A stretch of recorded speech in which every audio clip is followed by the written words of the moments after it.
আসসালামু আলাইকুম সুপ্রিয় শিক্ষার্থীরা, আজকে আমরা তোমাদের রসায়নের ৩ নম্বর অধ্যায় পদার্থের গঠন এই অধ্যায়ের সৃজনশীল প্রশ্নের অংশটুকু নিয়ে আলোচনা করব। তোমরা জানো এই অধ্যায়ের মূলত দুইটা অংশ আছে, একটা হচ্ছে পরমাণু মডেল বিষয়ক অংশ আর আরেকটা পরমাণুর পারমাণবিক ভর, পারমাণবিক সংখ্যা এই বিষয়ক অংশ। এর মধ্যে আজকে আমরা পরমাণুর মডেল বিষয়ক অংশ নিয়ে আলোচনা করব। আশা করা যায় তোমাদের যে প্রশ্নগুলো পড়াবো এর বাইরে পরীক্ষায় আর কোনো প্রশ্নের প্রয়োজন হবে না। হ্যাঁ, তাহলে চলো দেখি কি আছে। আমরা একটু শুরু করি। আমরা চেষ্টা করেছি তোমাদের যতগুলো প্রশ্ন আসে এই অধ্যায় থেকে সকল প্রশ্নকে এক জায়গায় মার্জ করে নিয়ে আসার। ওকে, তাহলে দেখো এরকম একটা উদ্দীপক থাকতে পারে আমাদের কাছে। দেখো একটা উদ্দীপক আছে, দুইটা পরমাণুর মডেল দেখানো হয়েছে। একটাতে দেখো কিছু বাঁকা কক্ষপথ দেখানো হচ্ছে এবং সেখানে দেখানো হচ্ছে যে ইলেকট্রন ঘুরছে, নিউক্লিয়াস আছে, কক্ষপথ আছে। ওকে, আর আরেকটা পরমাণুর মডেল দেখো, দুইটা স্থির কক্ষপথ দেখানো হয়েছে। একটাতে দেখানো হচ্ছে ইলেকট্রন শক্তি শোষিত হচ্ছে, এখান থেকে এখানে যাচ্ছে, আর আরেকটা দেখতে পাচ্ছি আমরা ইলেকট্রন উপর থেকে নিচে আসছে। এরকম দুইটা পরমাণু মডেল। ওকে, তোমরা জানো এখান থেকে দেখলেই তোমরা বলতে পারবে যে আসলে কোনটা কোন মডেল নির্দেশ করছে। দেখো প্রথমেরটা নির্দেশ করে রাদারফোর্ড পরমাণু মডেল আর দ্বিতীয়টা হচ্ছে বোর পরমাণু মডেল। তোমাদের এর আগে বলেছিলাম যে আমরা দেখলেই বুঝতে পারবো আসলে কোনটা কোন মডেল। সাধারণত আমরা রাদারফোর্ড পরমাণু মডেলের জন্য 3টা চিত্র প্রদান করে থাকি। একটা হচ্ছে এটা, আর একটা চিত্র আমরা এরকম দেখে থাকি অনেক সময়, যে এই হচ্ছে দেখো মনে করো যে এরকম আমাদের কাছে আছে হচ্ছে একটা সূর্য, আর এই সূর্যের চারিদিকে এই একটা কক্ষপথ, এই একটা কক্ষপথ, এই একটা কক্ষপথ, এরকম কিছু কক্ষপথ আছে, আর এই কক্ষপথগুলোতে বিভিন্ন গ্রহ ঘুরছে। ঠিক আছে, তো এইটা একটা মডেল। এই চিত্রটা যদি আমরা দেখি তাও বুঝবো যে এটা হচ্ছে রাদারফোর্ড পরমাণু মডেল। ওকে, এর বাইরে আরেকটা চিত্র দেখতে পারো তোমরা, দেখবো অনেক সময় এরকম আছে, এখানে প্লাস দেওয়া আছে, তারপরে এইরকম একটা চিত্র আছে। এই চিত্রটা থাকে অনেক সময়। এই চিত্রটা যদি থাকে তারপর আমরা বুঝবো যে এটা হচ্ছে রাদারফোর্ড পরমাণু মডেল। আর এই দ্বিতীয় চিত্রটার মতো যদি চিত্র থাকে তাহলে আমরা বুঝবো এটা হচ্ছে বোর পরমাণু মডেল। ওকে, তাহলে দেখো আমাদের কি কি প্রশ্ন হতে পারে এই ধরনের ব্যাপার থাকে সেটা আমরা দেখি। প্রথম প্রশ্ন হচ্ছে রাদারফোর্ড পরমাণু মডেলের স্বীকার্য মতবাদ বা তত্ত্বগুলো লিখো। সরাসরি তোমাকে এই কথাটা জিজ্ঞাসা করতে পারে, অথবা এভাবে বলতে পারে যে উদ্দীপকের 1 নম্বর পরমাণু মডেলটির মতবাদগুলো লিখো। 1 নম্বর পরমাণু মডেল মানে কে? রাদারফোর্ড পরমাণু মডেল। তাহলে রাদারফোর্ড পরমাণু মডেলের মতবাদ লিখো, যা বলা একই কথা। সেই সাথে উদ্দীপকের 1 নম্বর পরমাণু মডেলটি লিখো, একই কথা। ওকে, এরপরে দেখো আর একটা প্রশ্ন এখান থেকে এইভাবেও আসতে পারে যে উদ্দীপকের 2 নম্বর পরমাণু মডেলটির মতবাদগুলো লিখো। মানে 1 নম্বর না বলে তোমাকে 2 নম্বরটা বলতে পারে, এরকম প্রশ্ন আসছে পরীক্ষার আগে। হ্যাঁ, যে উদ্দীপকের 2 নম্বর পরমাণু মডেলটির মতবাদগুলো লিখো। অথবা এভাবে বলতে পারে যে বোর পরমাণু মডেলের স্বীকার্য তত্ত্ব বা মতবাদ লিখো। ওকে, এভাবে আসতে পারে। অথবা প্রশ্নটাকে এভাবে বলতে পারে যে পরমাণুর গঠন ব্যাখ্যায় উদ্দীপকের মডেলটির গুরুত্ব আলোচনা করো।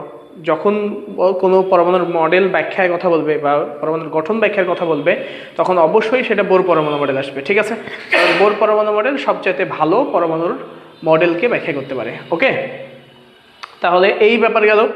এছাড়া আবার আমাদের কাছে প্রশ্ন এরকম আসতে পারে যদি বলেন 1 নম্বর মডেলটি গ্রহণযোগ্য নয় কেন, মানে ওই যে সীমাবদ্ধতার ব্যাপারটা। অথবা বলতে পারে রাদারফোর্ড পরমাণু মডেলের সীমাবদ্ধতা লিখো। এই 3টা প্রশ্ন সাধারণত এইখান থেকে হতে পারে, মানে এইরকম থেকে এরকম 3 সেট প্রশ্ন বানানো যায়। বোর, রাদারফোর্ড এই দুটা থেকে। একটা হচ্ছে বোরের মডেলের মানে স্বীকার্য, বোর মডেলের সীমাবদ্ধতা, রাদারফোর্ড মডেলের স্বীকার্য, রাদারফোর্ড মডেলের সীমাবদ্ধতা, এইগুলো মিলে প্রশ্ন আসতে পারে। চলো আমরা একটু কিভাবে উত্তর করব সেই জিনিসটা শিখি।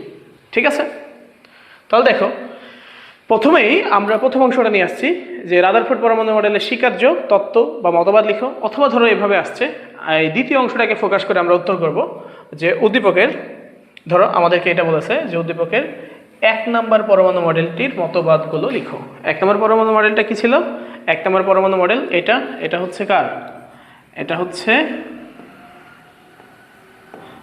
1 নম্বর পরমাণু মডেল হচ্ছে 1 নম্বর পরমাণু মডেল হলো আমাদের রাদারফোর্ড পরমাণু মডেল, তাই না? এইটা হচ্ছে কত? 1 নম্বর মডেল। ওকে, তাহলে চলো আমরা শুরু করি। তাহলে শুরুতেই আমরা লিখবো, এভাবে শুরু করব উত্তর করার সময় যে উদ্দীপকের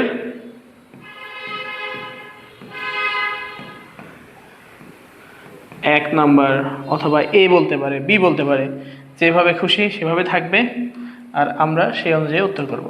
ঠিক আছে, তাহলে আমাদের ধরে বলেছে উদ্দীপকের এক নাম্বার চিত্রটি, এক নাম্বার চিত্র ছিল এটা, উদ্দীপকের এক নম্বর চিত্রটি, তাহলে আমরা এভাবে বলবো যে উদ্দীপকের এক নম্বর চিত্রটি রাদারফোর্ড পরমাণু মডেল নির্দেশ করে। ঠিক আছে, উদ্দীপকের এক নম্বর চিত্রটি রাদারফোর্ড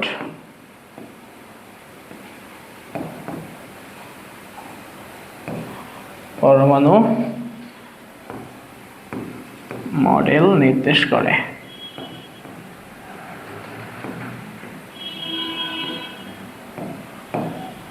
ঠিক আছে, রাদারফোর্ড পরমাণু মডেল নির্দেশ করে।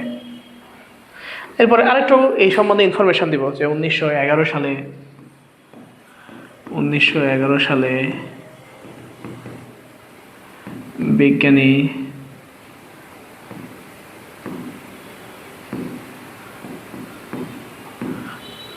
রাদারফোর্ড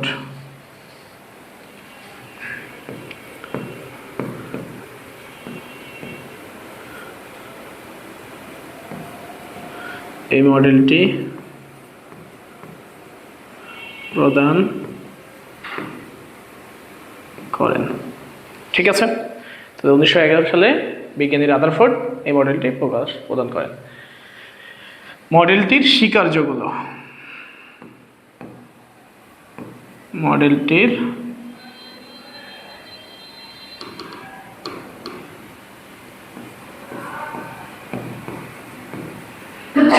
তত্ত্বগুলো নিচে দেওয়া হলো। ওকে,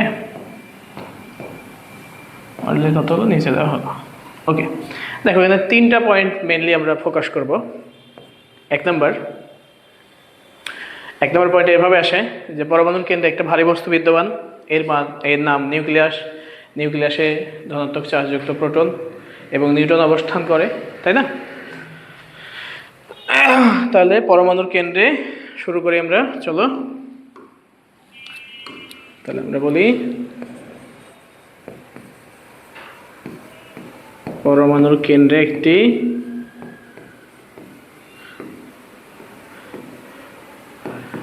ভারী বস্তু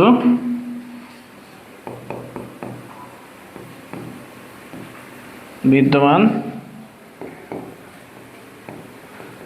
এর নাম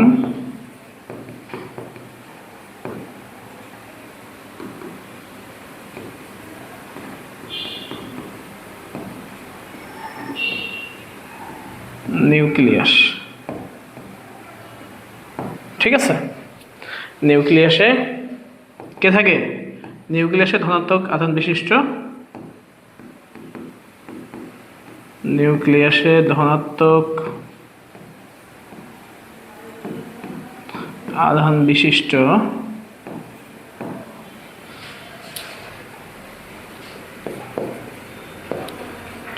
প্রোটন ও নিউক্লিয়াসের বাইরে কে থাকে?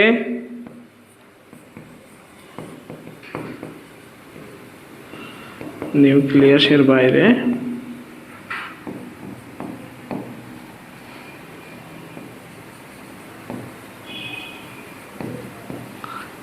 ঋণাত্মক আধানযুক্ত ইলেকট্রনগুলো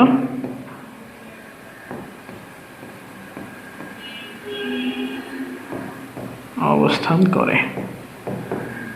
ঠিক আছে, প্রথম পয়েন্ট শেষ। 2 নম্বর পয়েন্ট কি?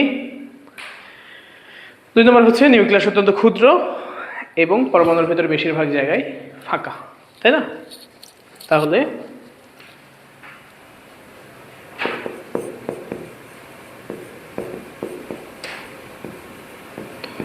নিউক্লিয়াস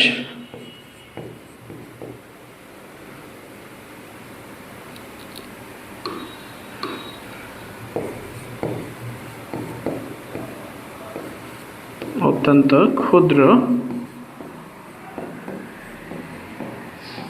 এবং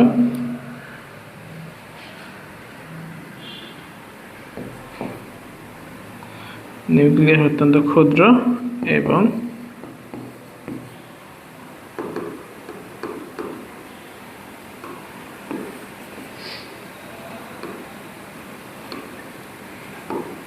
নিউক্লিয়াস অত্যন্ত ক্ষুদ্র এবং ভারী। পরমাণুর প্রায়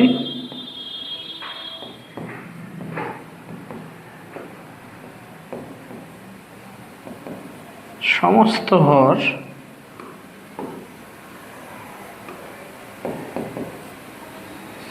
নিউক্লিয়াসে জমা থাকে।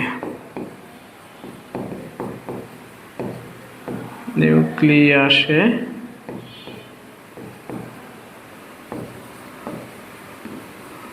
জমা থাকে। ঠিক আছে, ওকে। 3 নম্বর পয়েন্ট, পরমাণুর ভিতরে বেশিরভাগ জায়গায় ফাঁকা।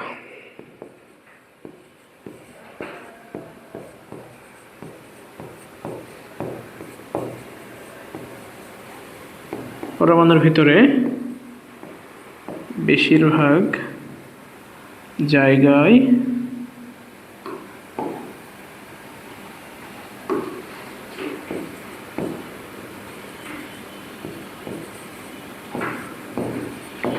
ফাঁকা।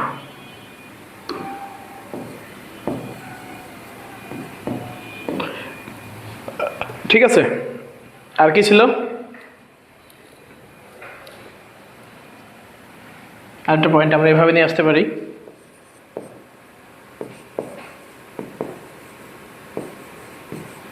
যে পরমাণুর কেন্দ্রে থাকা প্রোটন সংখ্যা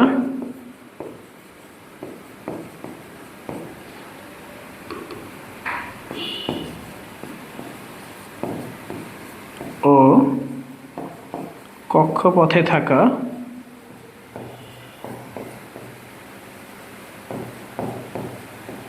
ইলেকট্রন সংখ্যা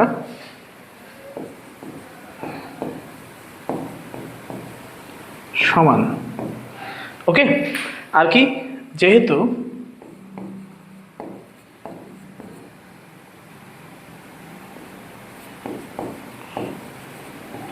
প্রোটন ও ইলেকট্রনের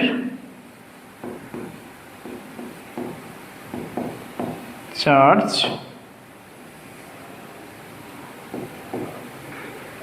প্রোটন ও ইলেকট্রনের চার্জ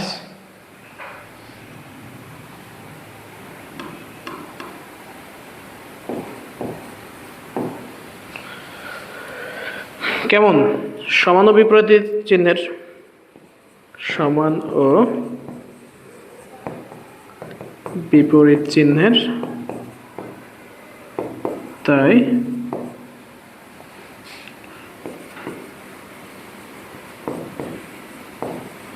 সামগ্রিকভাবে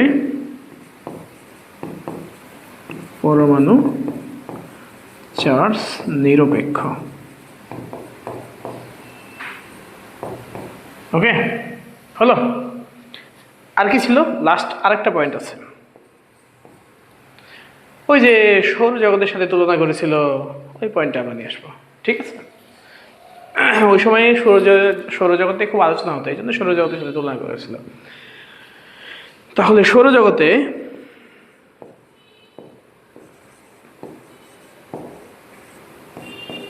যেমন সূর্যকে কেন্দ্র করে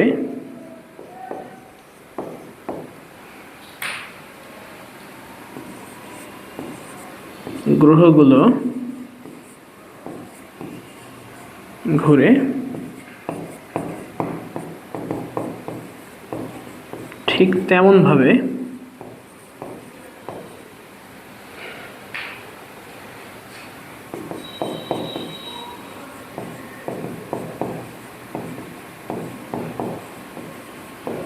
নিউক্লিয়াসকে কেন্দ্র করে কে ঘুরে? রাইট, ইলেকট্রনগুলো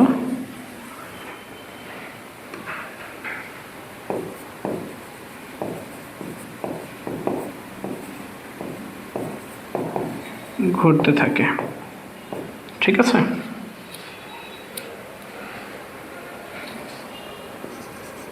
আর একটু কথা লিখে দেব আমরা, যে ঘূর্ণনের সময়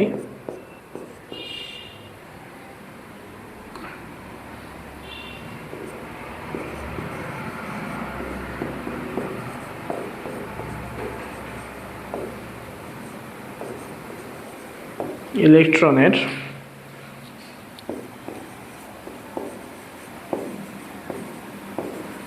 কেন্দ্রমুখী বল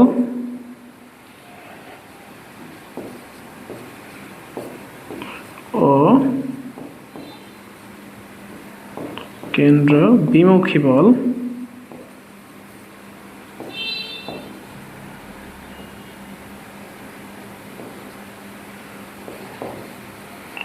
সমান হওয়ায়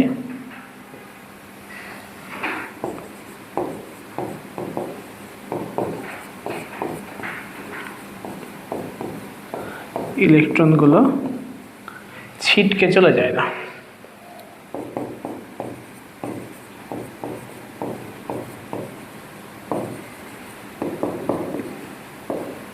ঠিক আছে, শেষ।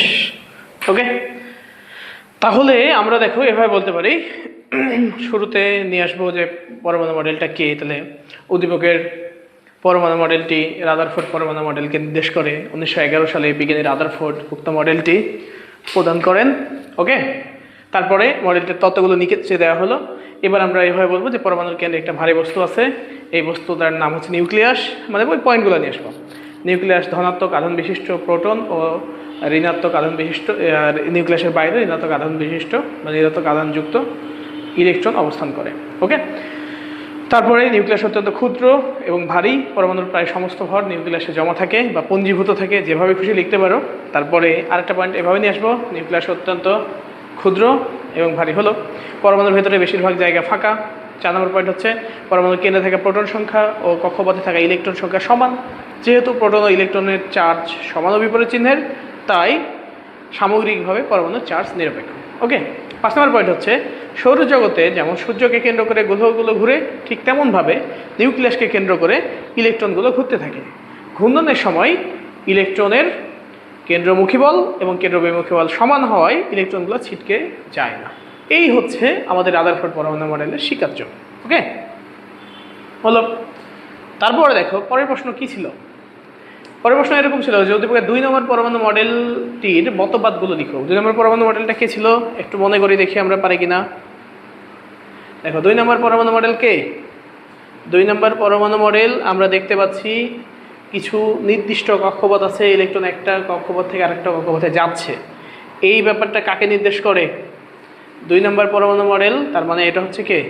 বোর পরমাণু মডেল, তাই না? 2 নম্বরটা কে? বোর পরমাণু মডেল। ওকে, তাহলে এই প্রশ্নটার উত্তর করে চলো আমরা, যে উদ্দীপকের 2 নম্বর পরমাণু মডেলটির মতবাদগুলো লিখো, অথবা বোর পরমাণু মডেলের স্বীকার্য তত্ত্ব বা মতবাদগুলো লিখো, অথবা এইভাবে আসতে পারে পরমাণুর গঠন ব্যাখ্যায় উদ্দীপকের মডেলটির বা বোর মডেলটির গুরুত্ব আলোচনা করো। পরমাণুর গঠন ব্যাখ্যাই যদি বলা হয় তাহলে অবশ্যই সেটা হচ্ছে কি বোর মডেল হবে, অন্য কেউ হবে না। ওকে, তাহলে আমরা শুরু করি। তাহলে আমাদের প্রথম কাজ হচ্ছে মডেলটাকে চিহ্নিত করে দেবো যে উদ্দীপকের মডেলটি বোর পরমাণু মডেল, অথবা যদি বলা হয় পরমাণুর গঠন ব্যাখ্যায়, তাহলে আমরা বলবো যে পরমাণুর গঠন ব্যাখ্যায় উদ্দীপকের মডেলটির বা বোর মডেলটির গুরুত্ব অপরিসীম, এভাবে। ওকে, চলো শুরু করি। তাহলে প্রথম কাজ হচ্ছে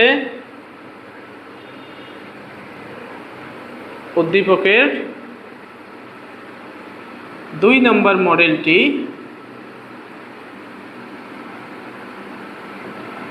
বোর পরমাণু কাকে নির্দেশ করে? বোর পরমাণু মডেলকে নির্দেশ করে। ঠিক আছে, কত সালে দিয়েছিল? 1913 সালে বিজ্ঞানী নিলস বোর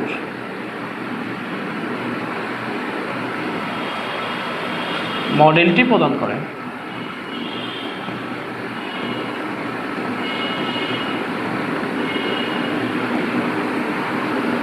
ঠিক আছে, বিজ্ঞানী নিলস বোর মডেলটি প্রদান করেন।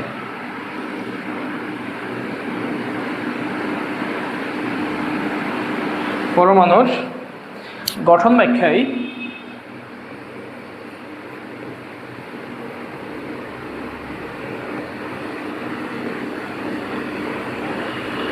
মডেলটি অত্যন্ত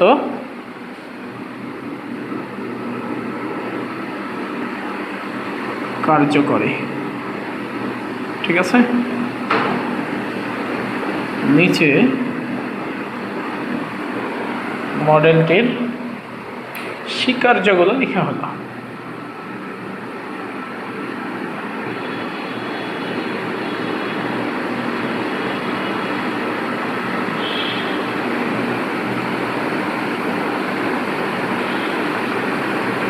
স্বীকার্যগুলো লেখা হলো।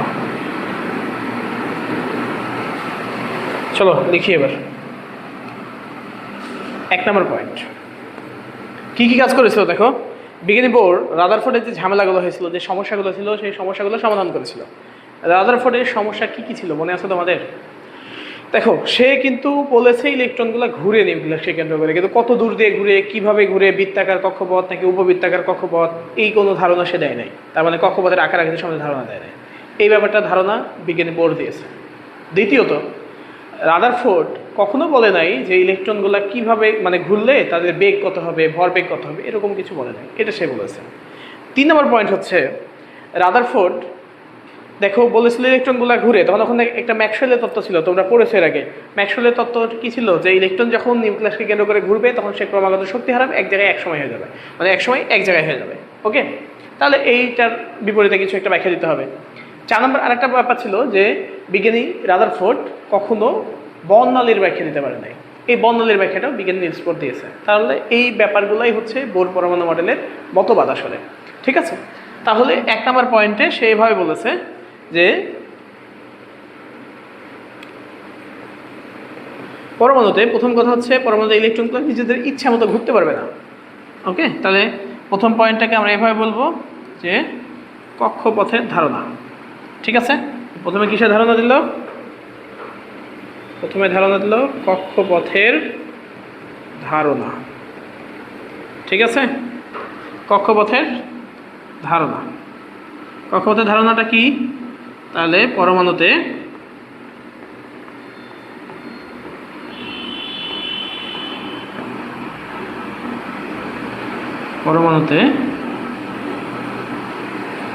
ইলেকট্রনগুলো নিজেদের ইচ্ছে মতো ঘুরতে পারে না।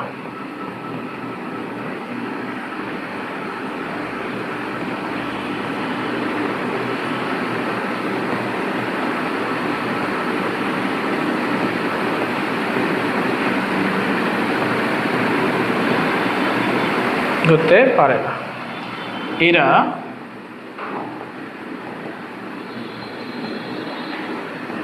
নির্দিষ্ট ব্যাসার্ধের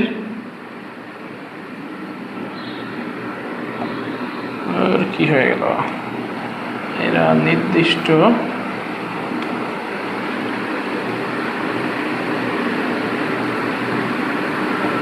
ব্যাসার্ধের অনুমোদিত,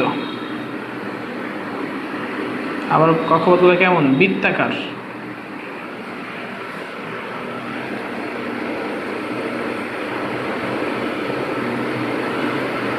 কক্ষপথে ঘুরে।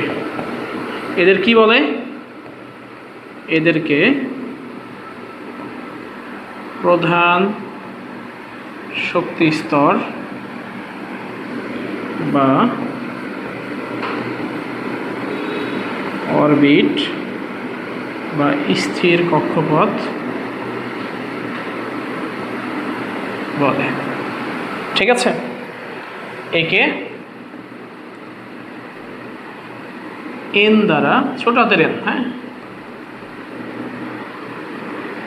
প্রকাশ করা হয়।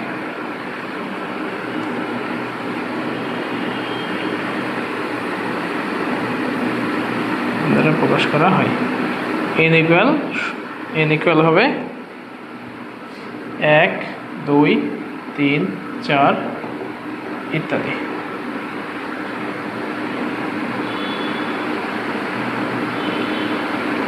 বুঝা গেল?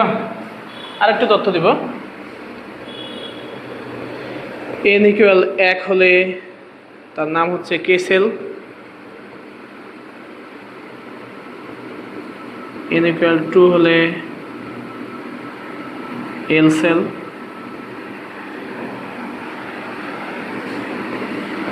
n ইকুয়াল 3 হলে কে এল, তাহলে এম সেল,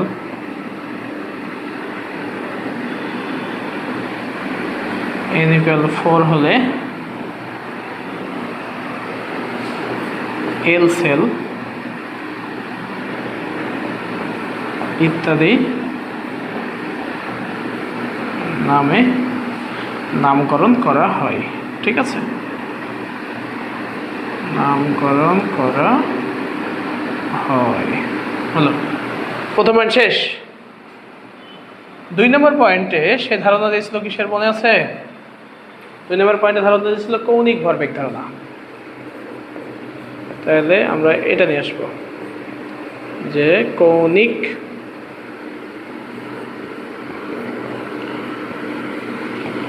ভরবেগের ধারণা। ওকে, কৌণিক ভরবেগের ধারণাটা কি ছিল? হ্যাঁ, সেটাই, যে কোনো নির্দিষ্ট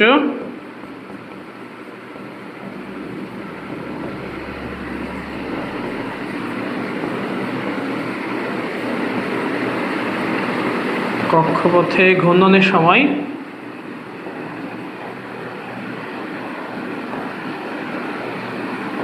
ইলেকট্রনের কৌণিক ভরবেগ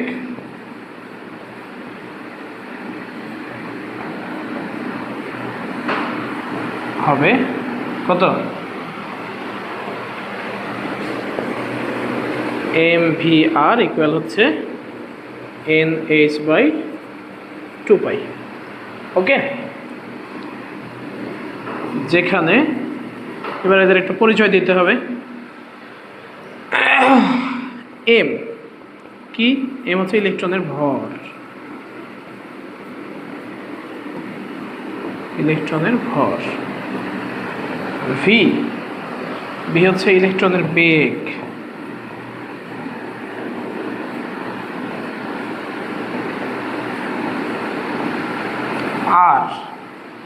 আর হলো কক্ষপথের ব্যাসার্ধ।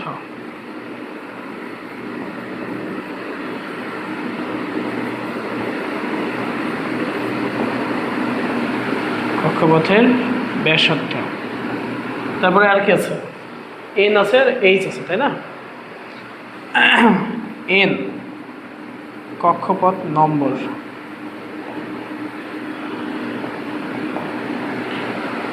ও এইচ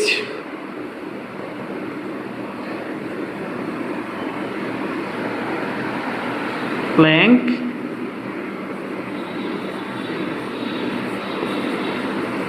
ধ্রুবক। কত? 6.626 into 10⁻⁻34 জুল সেকেন্ড। ঠিক আছে,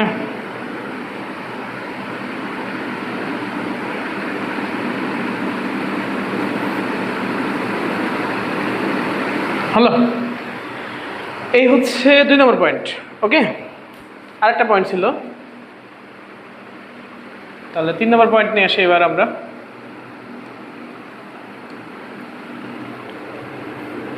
3 নম্বর পয়েন্ট হচ্ছে কৌণিক ভরবেগ তো গেল 2 নম্বর পয়েন্টে। 3 নম্বর পয়েন্ট হচ্ছে ইলেকট্রনের শক্তি নিয়ে। ঠিক আছে, তাহলে এভাবে বলা যায় যে কোনো নির্দিষ্ট শক্তি স্তরে ঘূর্ণনের সময়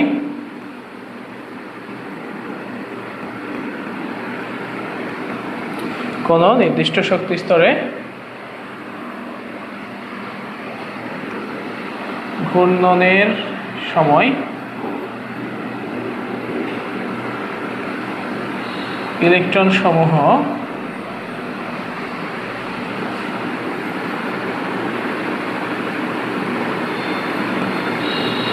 শক্তি শোষণ বা বিকিরণ করে না। ঠিক আছে, মানে মনে করো যে এই হচ্ছে আমাদের নিউক্লিয়াস, এটা একটা শক্তি স্তর, এটা একটা শক্তি স্তর, এই একটা শক্তি স্তর। ঠিক আছে, এখন একটা ইলেকট্রন এই জায়গায় আছে, সে যতক্ষণ পর্যন্ত এই কক্ষপথে ঘুরবে, ঠিক আছে, এই সেলটা হচ্ছে কে, এটা এল, এটা হচ্ছে এম, যতক্ষণ পর্যন্ত সে এল সেলে ঘুরবে ততক্ষণ পর্যন্ত সে শক্তি শোষণ বা বিকিরণ করবে না। কিন্তু যদি শক্তি শোষণ করে তাহলে কোথায় চলে যাবে? এই জায়গায় চলে আসবে। তাহলে এটা হচ্ছে শক্তি শোষণ। তোমাদের উদ্দীপকের চিত্রটা কিন্তু এইটাই ছিল, ঠিক আছে। আর যদি শক্তি বিকিরণ করে তাহলে কোথায় আসবে? নিচে চলে আসবে। তাহলে এটা হচ্ছে শক্তি বিকিরণ, ঠিক আছে। এখন এই যে শক্তি শোষণ বা বিকিরণ করলো, এই শক্তির একটা মান আছে না? তাহলে শক্তি শোষণ বা বিকিরণ করে না, প্রথম কথা হচ্ছে এটা। পরের কথা হচ্ছে যদি শোষণ করে, কিন্তু যদি শোষণ করে তাহলে কি করবে? অন্য কক্ষপথে চলে যাবে। কিন্তু শক্তি শোষণ করলে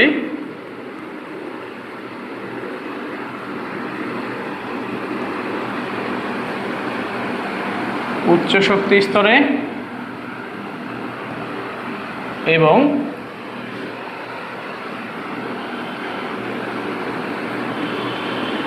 শক্তি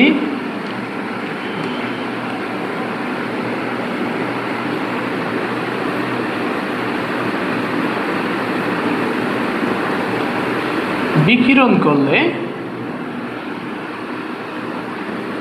নিম্ন শক্তি স্তরে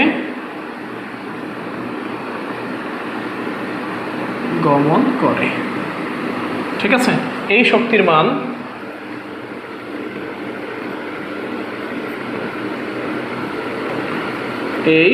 মান এটাকে যদি আমরা ডেল ই সমান হচ্ছে E2 মাইনাস E1 ধরি, সমান হচ্ছে এইচ নিউ, ঠিক আছে। পরে একটা সূত্র আছে তোমরা জানো, যে ছোটোবেলায় পড়ছো তোমরা, ছোটোবেলায় বলতে এখনই পড়ছো আসলে ফিজিক্সে, যে ভি সমান হচ্ছে এফ ল্যামডা। কেমিস্ট্রিতে এই ভিকে লেখা হয়, কেমিস্ট্রিতে এই ভিকে লিখে আমরা হচ্ছে সি, ভি ছিল আলোর বেগ, কেমিস্ট্রিতে যেহেতু এখানে আলোর বেগ তাই এটাকে আমরা লিখি সি ইকুয়াল এফ, এর পরিবর্তে আমরা লিখি হচ্ছে নিউ, ঠিক আছে। আর ল্যামডা ল্যামডাই থাকে। তাহলে যদি এরকম হয়, ওকে, তাহলে যদি এইটা হয় তাহলে কি হবে? এখানে নিউ সমান কি সি বাই ল্যামডা না? এই মানটাই আমরা এখানে বসাই, বুঝতে পারলাম? দিয়ে বসাই এইচ সি বাই ল্যামডা, ঠিক আছে। এই হচ্ছে আমাদের এইচ সি বাই ল্যামডা, ওকে। এখন এক্ষেত্রে পরিচয় করে দিতে হবে, যে এইচ তো বলেছি, নিউ হচ্ছে বিকিরিত আলোর কম্পাঙ্ক, আর সি আলোর বেগ, এর একটা নির্দিষ্ট মান আছে তোমরা জানো, 3 × 10⁸ মিটার পার সেকেন্ড, ঠিক আছে। আর ল্যামডা, ল্যামডা হচ্ছে কি তরঙ্গ দৈর্ঘ্য,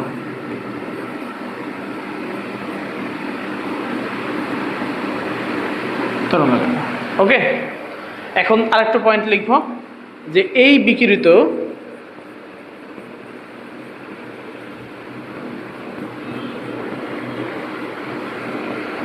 শক্তিকে প্রিজমের মধ্য দিয়ে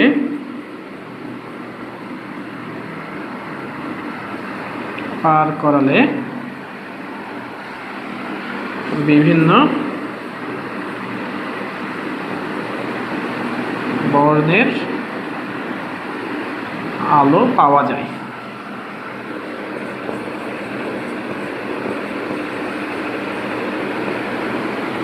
একে কি বলে? পারমাণবিক বর্ণালী বলে।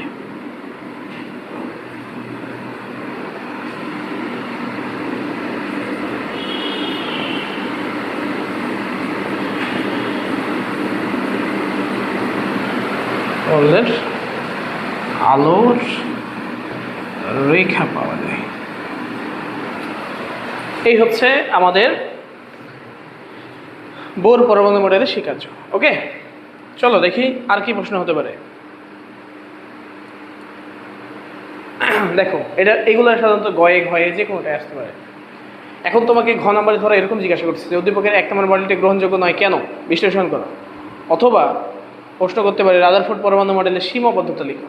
ঠিক আছে, তাহলে এর ক্ষেত্রে আমরা ওই সীমাবদ্ধতার যে পয়েন্টগুলো ছিল সেই পয়েন্টগুলো নিয়ে আসবো। আমি একটু সংক্ষেপে লিখছি এটা, কারণ তোমরা এটা পারো অলরেডি। তাহলে সীমাবদ্ধতা কী কী ছিল? 1 নাম্বার হচ্ছে, আমি সংক্ষেপে লিখছি, তোমরা একটু বিস্তারিত লিখে নিবা। 1 নাম্বার হচ্ছে কক্ষপথের আকার আকৃতি সম্পর্কে ধারণা দিতে পারে না, তাই না?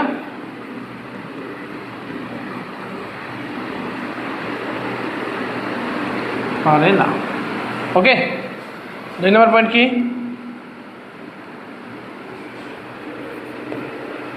2 নম্বর হচ্ছে সৌরজগতের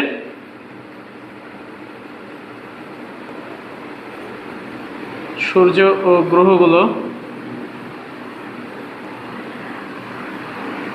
চার্জ নিরপেক্ষ, কিন্তু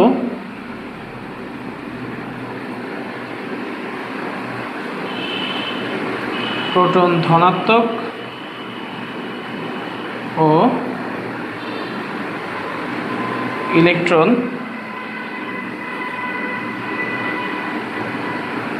ঋণাত্মক চার্জযুক্ত। কাজেই যার চার্জ নাই তার সাথে যার চার্জ থেকে তুলনা করলে হবে না। তাই কাজেই চার্জহীন বস্তুর সাথে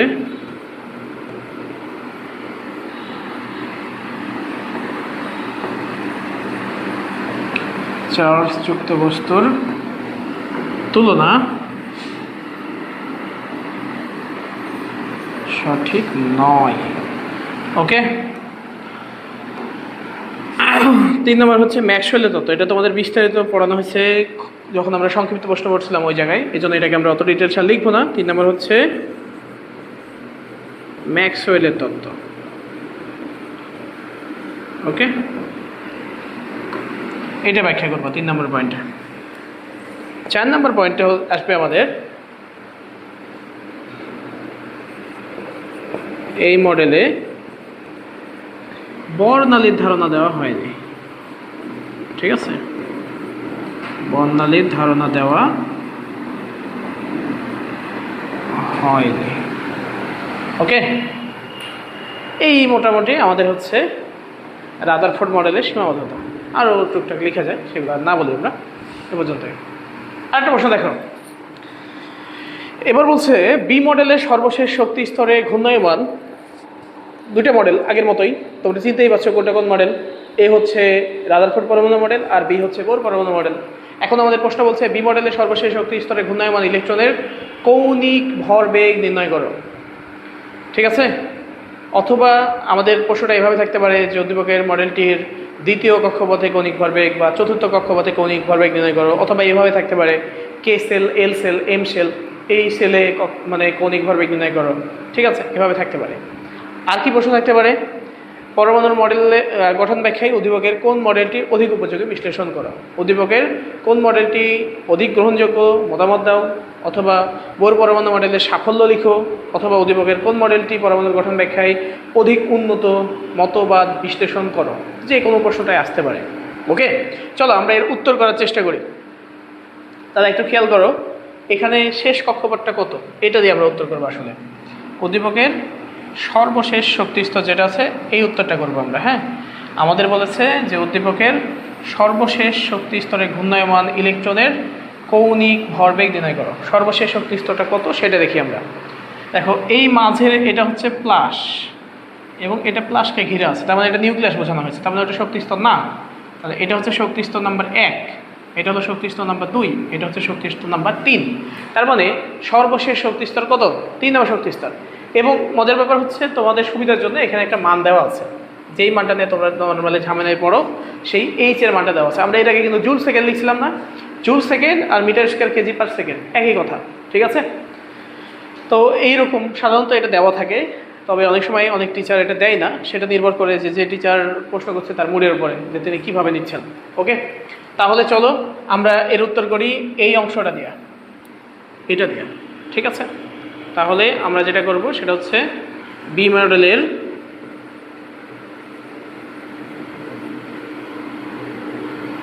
মডেলটির সর্বশেষ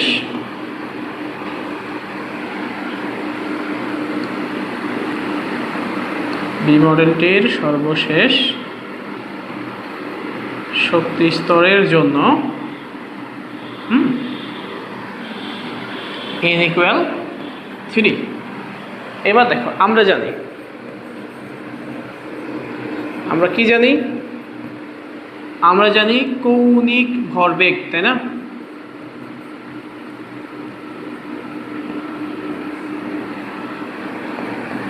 mvr ইকুয়াল কত? nh/2π। এবার এখানে লিখো যে এখানে কি কি আছে। এখানে n = 3, h = 6.626 × 10⁻34, ঠিক আছে?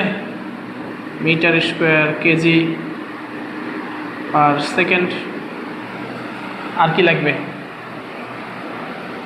mvr = watt. চলো মান বসাও। এর মান 3 × 6.626 × 10⁻34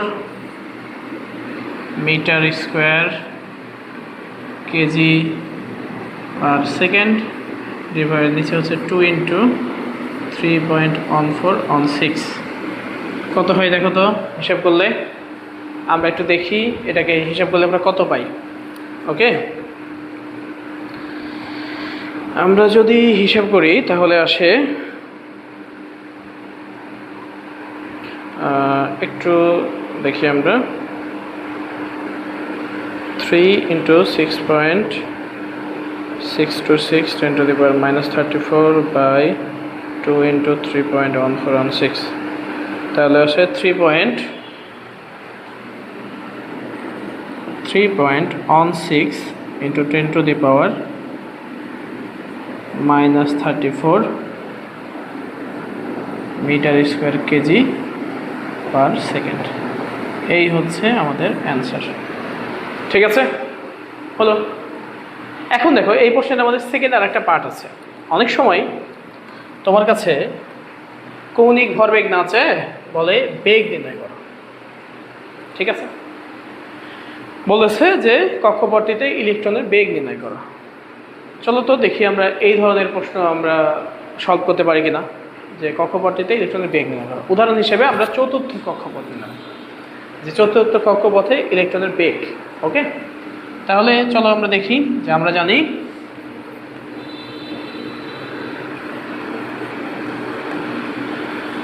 mvr ইকুয়াল হচ্ছে nh/2π। তাহলে বা এখানে v সমান্তরালে কত হবে? nh/2πmr, তাই না? এখন এখানে কি কি দেওয়া আছে দেখো। এখানে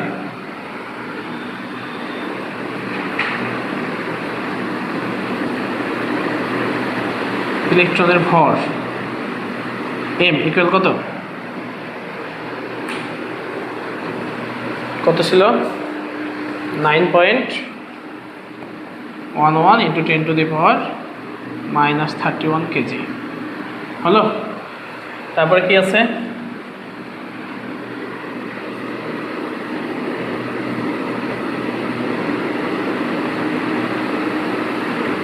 কক্ষপথের ব্যাসার্ধ, আর এর মান তো দেওয়া নাই। আমাদের প্রশ্নে তো আর এর মান দেওয়া থাকা দরকার, তাই না? তাহলে আমরা একটু দেখি আর এর মান দেওয়া আছে এরকম কিছু।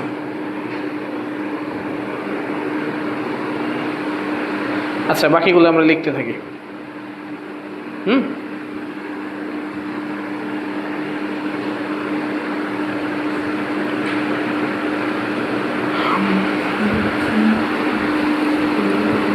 তাহলে দেখো আমাদের কক্ষপথের ব্যাসার্ধ আর ইকুয়াল হচ্ছে 7.5 × 10⁻⁻10 মিটার। হ্যাঁ, আর কি লাগবে আমাদের? আর লাগবে হচ্ছে এন এর মান। এন যেহেতু চতুর্থ কক্ষপথ বলেছে তাহলে এন ইকুয়াল টু 4, আর এইচ এর মান হচ্ছে 6.626 × 10⁻34 metre square KG per second. সাধারণত এই প্রশ্নগুলোতে আমাদের যেই কক্ষপথের জন্য মান বের করতে বলবে সেই কক্ষপথের মান দেওয়া থাকবে যদি আমাদের ভি বের করতে বলে। ঠিক আছে, মিশিং ছিল এটা ইনফরমেশনটা। ওকে, তাহলে চলো এবার মানগুলো বসাই দিই। এন এর মান হচ্ছে 4 × 6.626 10⁻34। ওকে, তাহলে metre square KG per second. নিচে হচ্ছে 2 × 3.1416 ইন্টু এম এর মান হচ্ছে 9.11 × 10⁻31 কেজি। ওকে, আর কি আছে? আর এর মান, তাই না? আর হচ্ছে 7.5 × 10⁻10 মিটার। ওকে, হিসাব যদি করি আমরা তাহলে কত পাবো? হিসাব করলে আমরা পাবো এরকম 617377.64 মিটার পার সেকেন্ড। ওকে, তাহলে এই হচ্ছে আমাদের অ্যান্সার। এইরকমভাবে আমাদের প্রশ্নগুলো থাকতে পারে। ওকে, চলো এরপরে আমরা দেখি আর কি থাকতে পারে। পরমাণুর গঠন ব্যাখ্যায় উদ্দীপকের কোন মডেলটি অধিক উপযোগী? এই প্রশ্নটা থাকতে পারে আমাদের। এইটার ক্ষেত্রে আমরা যেটা করব সেটা হচ্ছে বোর মডেলের সাফল্য লিখবো আমরা। ওকে, আমরা এটার ক্ষেত্রে লিখব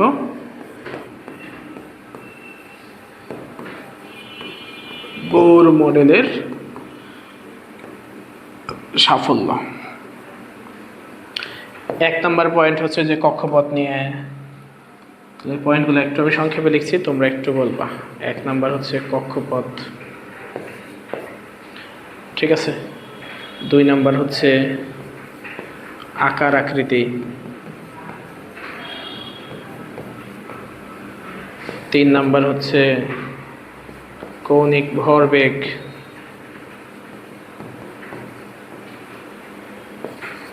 4 নাম্বার হচ্ছে বর্ণালীর ব্যাখ্যা। ওকে, এই ব্যাপারগুলো নিয়ে আসবো। তাহলে আমরা দেখো কিভাবে বলবো।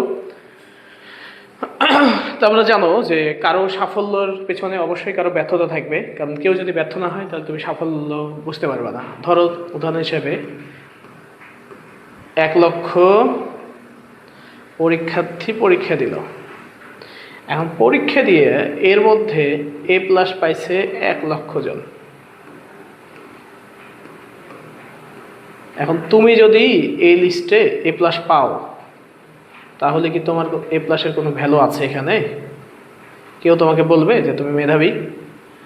1 লক্ষ জন পরীক্ষা দিচ্ছে, 1 লক্ষ জনই A+ পাইছে, তাই না? তাহলে এটাতে তোমার কোনো সাফল্য নাই। কিন্তু ব্যাপারটা যদি এরকম হয় যে 1 লক্ষের মধ্য থেকে এর মধ্য থেকে A+ পাইছে, ধরো এখান থেকে A+ পাইছে হচ্ছে মাত্র 1000 জন, ঠিক আছে? তাহলে কিন্তু এবার তুমি সফল, সবাই বলবে যে তুমি ভালো রেজাল্ট করছো। এই কাজটাই তোমাকে করতে হবে। তো যাই হোক, আমরা এই জায়গায় যেটা করবো সেটা হচ্ছে বোর মডেলের সাফল্য মানে রাদারফোর্ড মডেলের সীমাবদ্ধতা।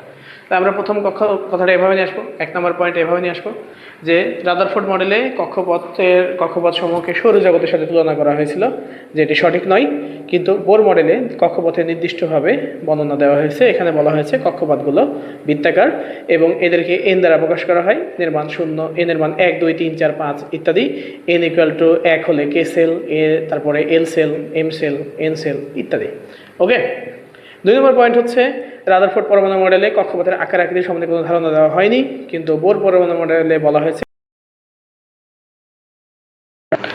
2 নম্বর পয়েন্টে বলা হয়েছে যে আকার আকৃতি, অর্থাৎ রাদারফোর্ড পরমাণু মডেলে কক্ষপথের আকার আকৃতি সম্বন্ধে কোনো ধারণা দেওয়া হয়নি, কিন্তু বোর পরমাণু মডেলে বলা হয়েছে যে কক্ষপথগুলা বৃত্তাকার এবং এরা নির্দিষ্ট ব্যাসার্ধের আছে, অর্থাৎ এদের নির্দিষ্ট ব্যাসার্ধ আছে। ওকে, 3 নম্বর পয়েন্ট হচ্ছে কৌণিক ভরবেগ। রাদারফোর্ড পরমাণু মডেলে কৌণিক ভরবেগ সম্বন্ধে কোনো ধারণা দেওয়া হয়নি, কিন্তু বোর পরমাণু মডেল অনুসারে কৌণিক ভরবেগ mvr = nh/2π, অর্থাৎ এখান থেকে আমরা ইলেকট্রনের বেগ, কৌণিক ভরবেগ নির্ণয় করতে পারি। ওকে, তারপরে 4 নম্বর পয়েন্ট হচ্ছে বর্ণালীর ব্যাখ্যা। রাদারফোর্ড পরমাণু মডেলে ইলেকট্রনগুলো, তাহলে আমরা এভাবে বলবো 4 নম্বর পয়েন্টে, যে রাদারফোর্ড পরমাণু মডেলে একটি ইলেকট্রন শক্তি শোষণ করলে বা শক্তি বিকিরণ করলে কি ধরনের ঘটনা ঘটবে তার কোনো ব্যাখ্যা দেওয়া হয়নি, অর্থাৎ বর্ণালীর কোনো ব্যাখ্যা দেওয়া হয়নি। কিন্তু বোর পরমাণু মডেল অনুসারে একটা ইলেকট্রন শক্তি শোষণ করলে নিম্ন শক্তি স্তর থেকে উচ্চ শক্তি স্তরে, শক্তি বিকিরণ করলে উচ্চ শক্তি স্তর থেকে নিম্ন শক্তি স্তরে গমন করে বোর পরমাণু মডেল অনুসারে। ওকে, এখানে বিকিরিত ও শোষিত বর্ণালীর শক্তির মান ΔE সমান হচ্ছে hc/λ, অর্থাৎ এই মডেল অনুসারে হাইড্রোজেন বা হাইড্রোজেন সদৃশ এক ইলেকট্রন বিশিষ্ট পরমাণুর বর্ণালীর ব্যাখ্যা করা সম্ভব হয়। ওকে, এই হচ্ছে আমাদের এই সাফল্য, মানে কেন অধিক গুরুত্বপূর্ণ। তাহলে এরপরে আমরা বলবো যে উপরোক্ত কারণগুলোর কারণে উদ্দীপকের মডেলটি পরমাণুর গঠন ব্যাখ্যায় অধিক উন্নত বা অধিক গ্রহণযোগ্য, বা বোর পরমাণুর সাফল্য এইগুলা অধিক উপযোগী। ওকে, এই হচ্ছে ব্যাপার। এরপরে দেখো আমাদের পরের প্রশ্ন যদি আমরা দেখি, তাহলে আমাদের বলছে যে দুটো কক্ষপথ দেওয়া আছে এ আর বি। এখন আমাদের বলছে এন ও এল এর ব্যবহারপূর্বক বি মডেল এর সর্ববহিস্থ স্তরে ইলেকট্রন ধারণ ক্ষমতা ব্যাখ্যা করো। উপস্তর এল এর, অথবা এভাবে আসতে পারে যে উপস্তর এল এর মানের মাধ্যমে বি মডেলের বহিস্থ কক্ষে সর্বমোট কয়টি ইলেকট্রন থাকতে পারে হিসাব করো। ওকে, তাহলে দেখো আমরা জানি যে ওইখানে বি মডেল মানে কত, বি মডেল বলতে শেষ কক্ষপথ কত, 3 নম্বর কক্ষপথ, তাহলে এন এর মান কত 3, তাহলে আমরা বলছি যে বি এর শেষ শক্তি স্তরের জন্য n = 3। আমরা জানি এন এর মানের জন্য l হচ্ছে 0 থেকে n-1 পর্যন্ত, তাহলে n = 3 যদি হয় তাহলে l সমান হচ্ছে 0, 1, 2, 3 ইত্যাদি। এখন l = 0 হলে s অরবিটাল, ওকে, এর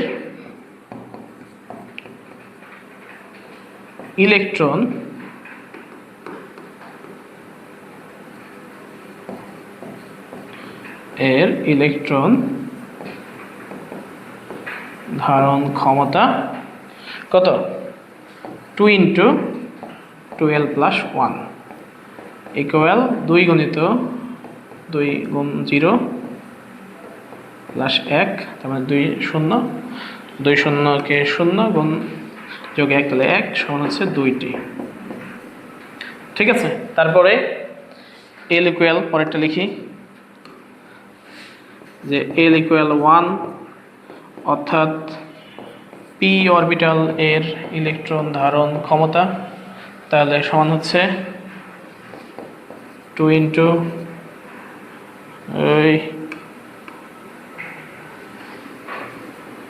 × 1 যোগ 1 সমান হচ্ছে 2 × 2 = 3, 3 × 2 = 6টি। ঠিক আছে, তারপরে l = 2, অর্থাৎ কি হবে sp_d, তাই না, ডি অরবিটালের ইলেকট্রন ধারণ ক্ষমতা সমান কত হবে 2 ×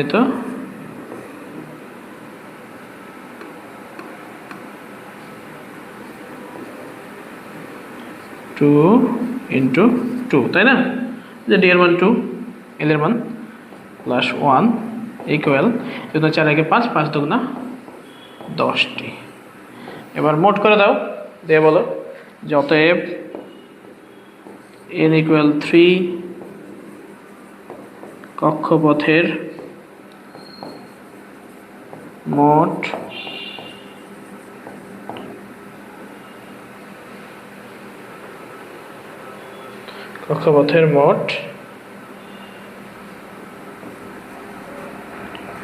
ইলেকট্রন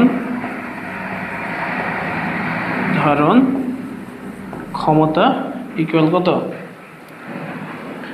2n² সমান হচ্ছে 2 × 3² ইকুয়াল হচ্ছে 3 × 3 = 9, 9 × 2 = 18 ইকুয়াল, এই লাইন থেকে যদি আমরা যোগ করি তাও কত পাই, 10 আর 2 = 18টি।